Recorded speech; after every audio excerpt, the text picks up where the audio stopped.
Bon matin et bienvenue à cette dernière journée de notre congrès, un congrès d'action de grâce pour célébrer les 20 ans de Fondation de foi et télévision chrétienne. Ce matin, nous avons comme conférencier l'abbé Apollinaire Intamabialero, excusez-moi. Il a été ordonné prêtre le 1er août 1993. Il est détenteur d'un doctorat en théologie ainsi qu'un master en psychologie de l'accompagnement. Il a écrit plusieurs livres, dont Le feu de l'esprit au 20e siècle, la Pentecôte de notre temps. L'abbé Apollinaire a été récemment nommé curé de la paroisse Saint-Joseph d'Orléans. Accueillons chaleureusement l'abbé Apollinaire. Alors, souvent aussi par des lectures, on avait des modèles à suivre. Aujourd'hui, il faudrait demander à nos jeunes quel est ton rôle modèle, comme ils le disent, quel est ton modèle que tu suis. Nous, on avait les modèles des saints. On va te parler de Saint François, tu dis waouh, Saint Hérita, tu dis waouh.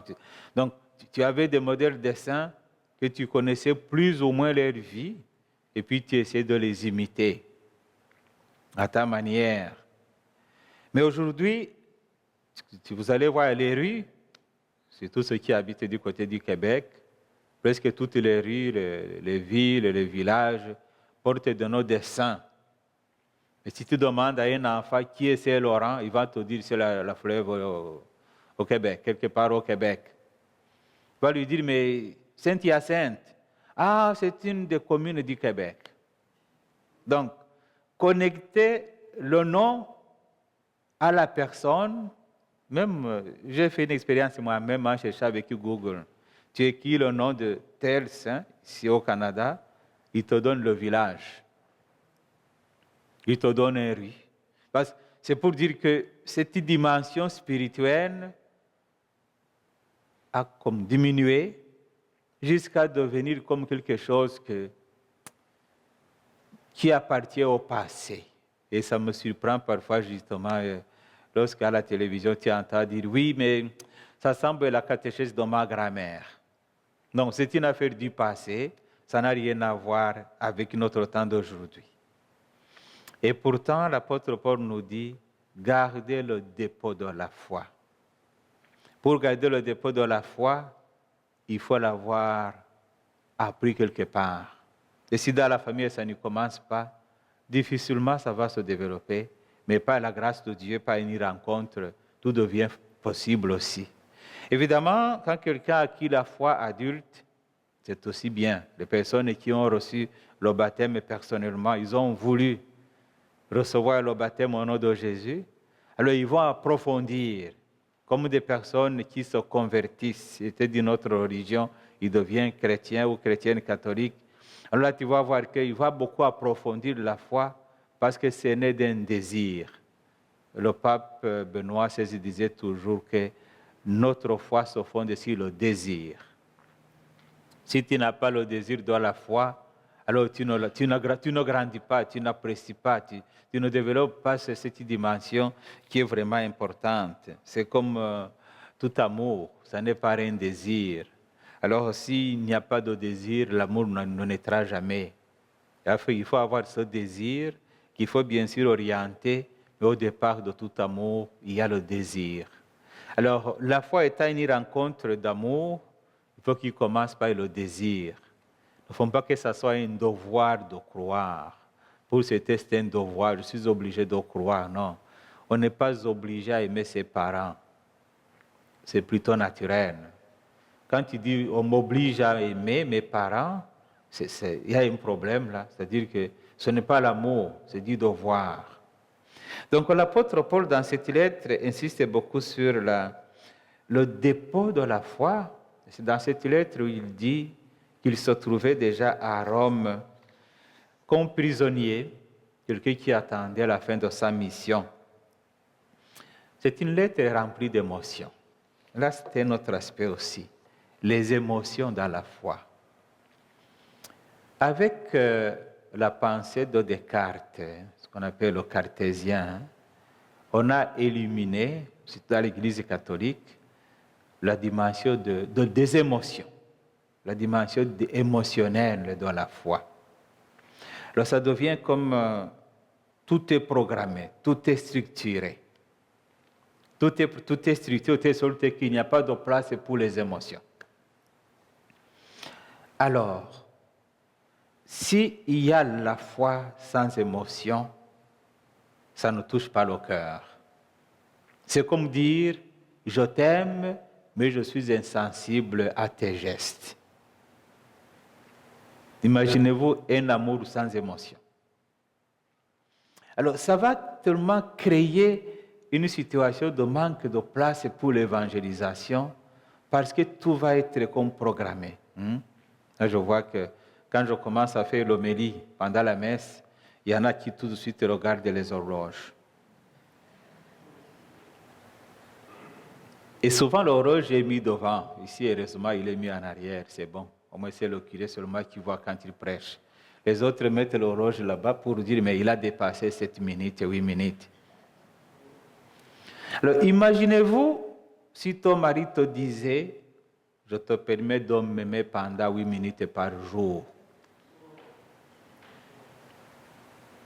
Ou ton épouse te dit, écoute là, 8 minutes d'amour avec toi, après, c'est fini. Ça ne serait pas de l'amour. Ça serait plutôt quelque fantaisie. Alors, un amour ne peut pas être structuré.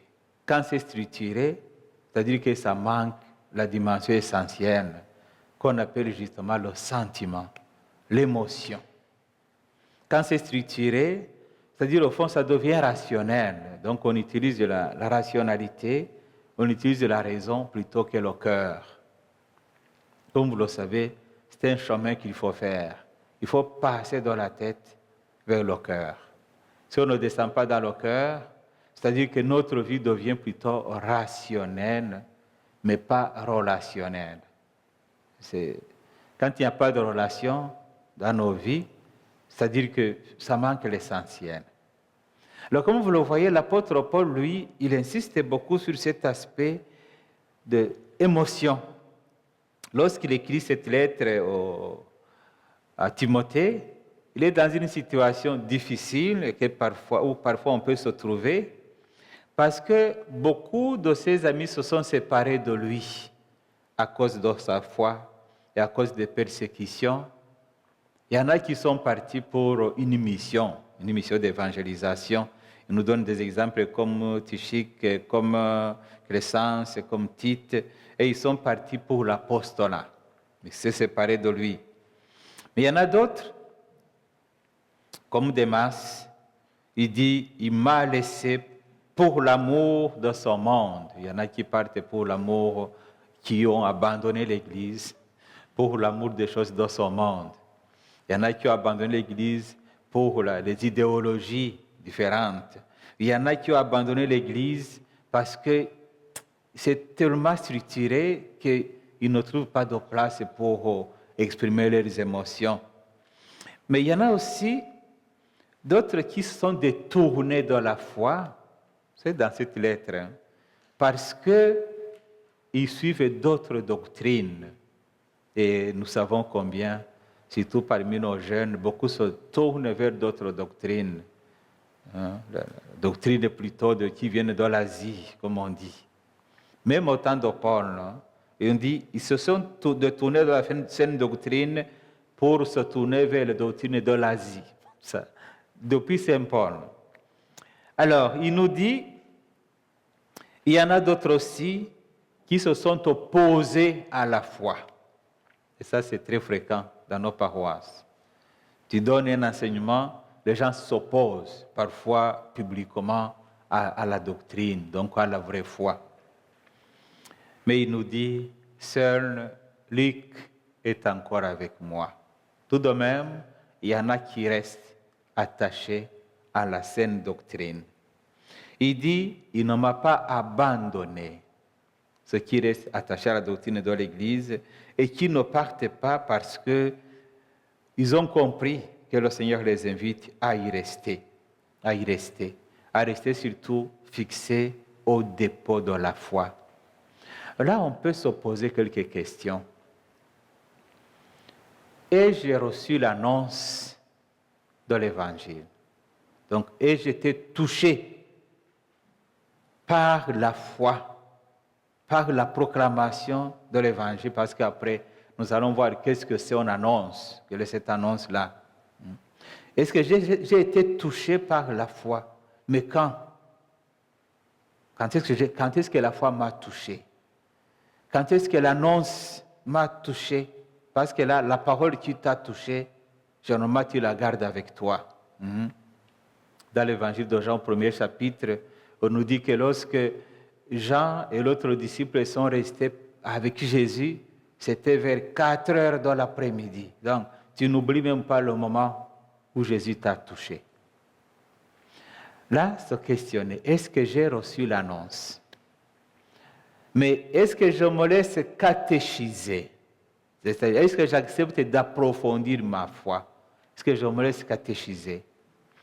Y a-t-il dans ma vie personnelle des moments où j'ai été abandonné par des amis à cause de ma foi, comme Saint Paul, à cause de ma conviction, à cause de ma façon d'être?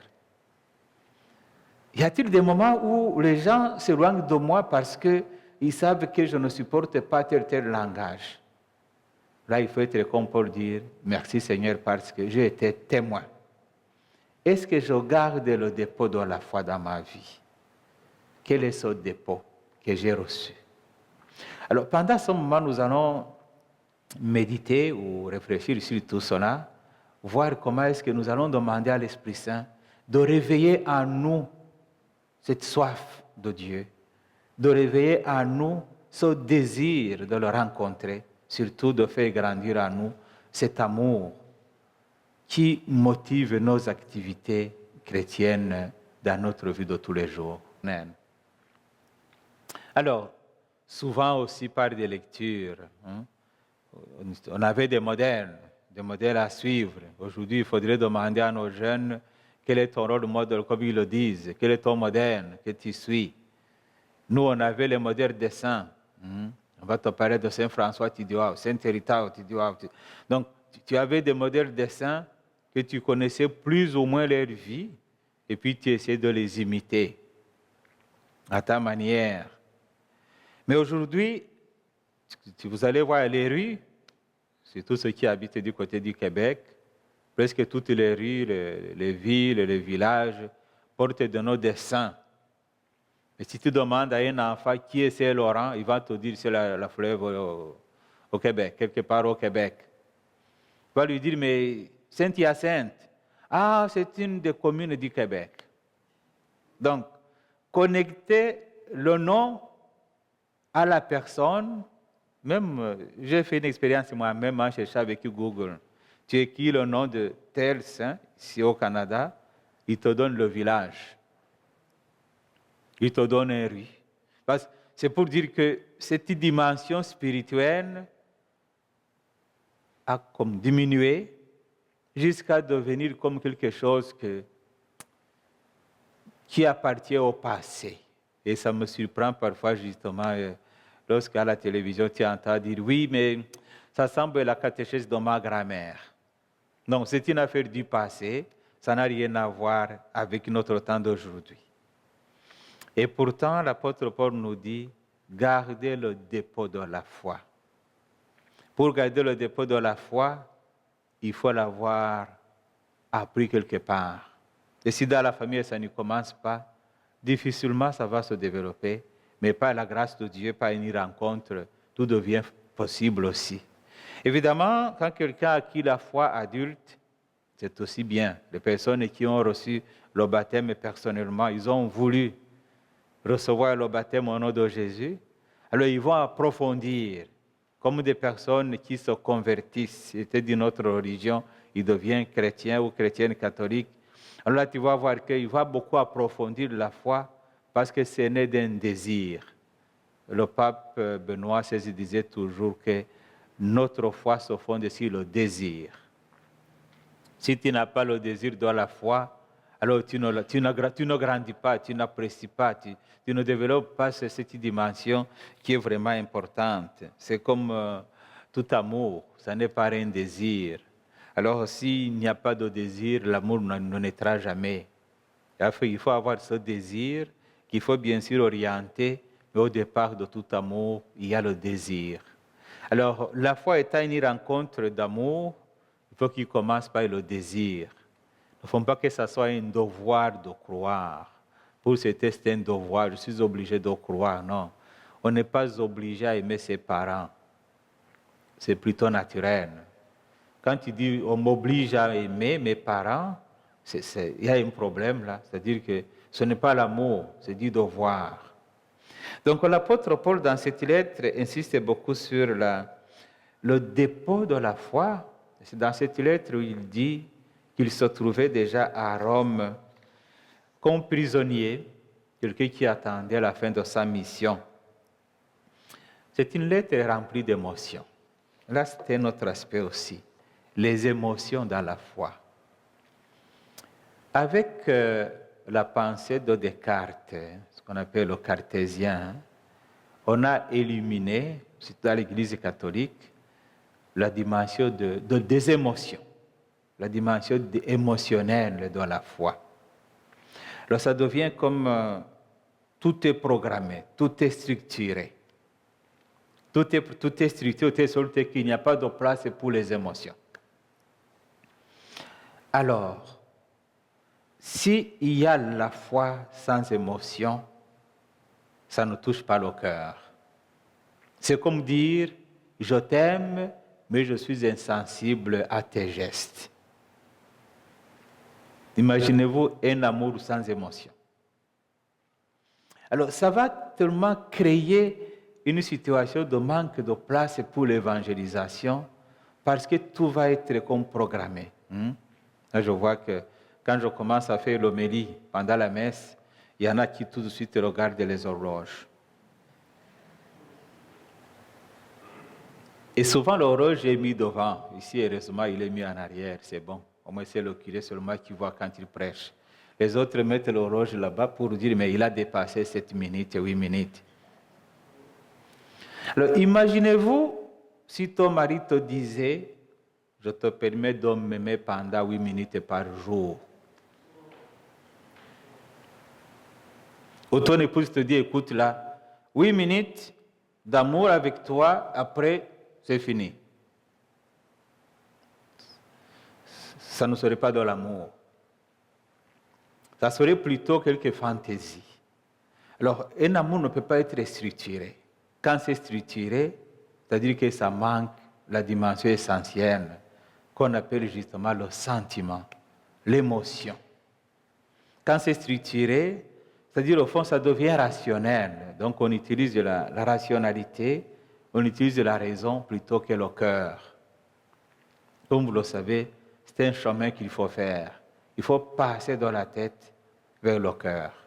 Si on ne descend pas dans le cœur, c'est-à-dire que notre vie devient plutôt rationnelle, mais pas relationnelle.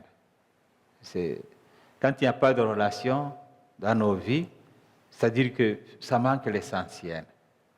Alors, comme vous le voyez, l'apôtre Paul, lui, il insiste beaucoup sur cet aspect d'émotion. Lorsqu'il écrit cette lettre à Timothée, il est dans une situation difficile où parfois on peut se trouver, parce que beaucoup de ses amis se sont séparés de lui à cause de sa foi et à cause des persécutions. Il y en a qui sont partis pour une mission d'évangélisation. Il nous donne des exemples comme Tychique, comme Crescence, comme Tite, et ils sont partis pour l'apostolat. Ils se sont séparés de lui. Mais il y en a d'autres, comme Démas, il dit, il m'a laissé pour l'amour de son monde. Il y en a qui partent pour l'amour, qui ont abandonné l'Église, pour l'amour des choses de son monde. Il y en a qui ont abandonné l'Église pour les idéologies différentes. Il y en a qui ont abandonné l'Église parce que c'est tellement structuré qu'ils ne trouvent pas de place pour exprimer leurs émotions. Mais il y en a aussi d'autres qui se sont détournés de la foi, c'est dans cette lettre, hein, parce qu'ils suivent d'autres doctrines. Et nous savons combien, surtout parmi nos jeunes, beaucoup se tournent vers d'autres doctrines. Hein, la doctrine plutôt qui viennent de l'Asie, comme on dit. Même au temps de Paul, hein, et on dit ils se sont détournés de la saine doctrine pour se tourner vers la doctrine de l'Asie. Ça, depuis Saint Paul. Alors, il nous dit, il y en a d'autres aussi qui se sont opposés à la foi. Et ça, c'est très fréquent dans nos paroisses. Tu donnes un enseignement, les gens s'opposent parfois publiquement à la doctrine, donc à la vraie foi. Mais il nous dit, seul Luc est encore avec moi. Tout de même, il y en a qui restent attachés à la saine doctrine. Il dit, il ne m'a pas abandonné, ceux qui restent attachés à la doctrine de l'Église et qui ne partent pas parce qu'ils ont compris que le Seigneur les invite à y rester, à rester surtout fixés au dépôt de la foi. Là, on peut se poser quelques questions. Ai-je reçu l'annonce de l'Évangile? Donc, ai-je été touché par la foi, par la proclamation de l'Évangile? Parce qu'après, nous allons voir qu'est-ce que c'est une annonce, quelle est cette annonce-là. Est-ce que j'ai été touché par la foi? Mais quand? Quand est-ce que la foi m'a touché? Quand est-ce que l'annonce m'a touché? Parce que là, la parole qui t'a touché, généralement, tu la gardes avec toi. Dans l'évangile de Jean, au premier chapitre, on nous dit que lorsque Jean et l'autre disciple sont restés avec Jésus, c'était vers 4 heures de l'après-midi. Donc, tu n'oublies même pas le moment où Jésus t'a touché. Là, se questionner, est-ce que j'ai reçu l'annonce? Mais est-ce que je me laisse catéchiser? C'est-à-dire, est-ce que j'accepte d'approfondir ma foi? Est-ce que je me laisse catéchiser? Y a-t-il dans ma vie personnelle des moments où j'ai été abandonné par des amis à cause de ma foi, comme Saint Paul, à cause de ma conviction, à cause de ma façon d'être? Y a-t-il des moments où les gens s'éloignent de moi parce qu'ils savent que je ne supporte pas tel langage? Là, il faut être comme Paul, dire merci Seigneur parce que j'ai été témoin. Est-ce que je garde le dépôt de la foi dans ma vie? Quel est ce dépôt que j'ai reçu? Alors, pendant ce moment, nous allons méditer ou réfléchir sur tout cela, voir comment est-ce que nous allons demander à l'Esprit Saint de réveiller en nous cette soif de Dieu, de réveiller en nous ce désir de le rencontrer, surtout de faire grandir en nous cet amour qui motive nos activités chrétiennes dans notre vie de tous les jours. Je disais bientôt que proclamer, c'est ce qu'on appelle le kérygme, l'annonce à haute voix du message pour attirer les gens vers Jésus, pour préparer les gens à rencontrer Jésus tout de suite. Et puis pour se laisser accrocher à cet instant important de la première rencontre. Je disais aussi que proclamer, c'est plus ou moins le premier pas, mais comme dans tout amour, le coup de foudre, ça compte beaucoup. Il faut qu'il y ait un coup de foudre pour que l'amour puisse grandir. Alors, parfois, tu demandes aux gens, mais dans ta vie, as-tu jamais connu le coup de foudre? Ils disent non.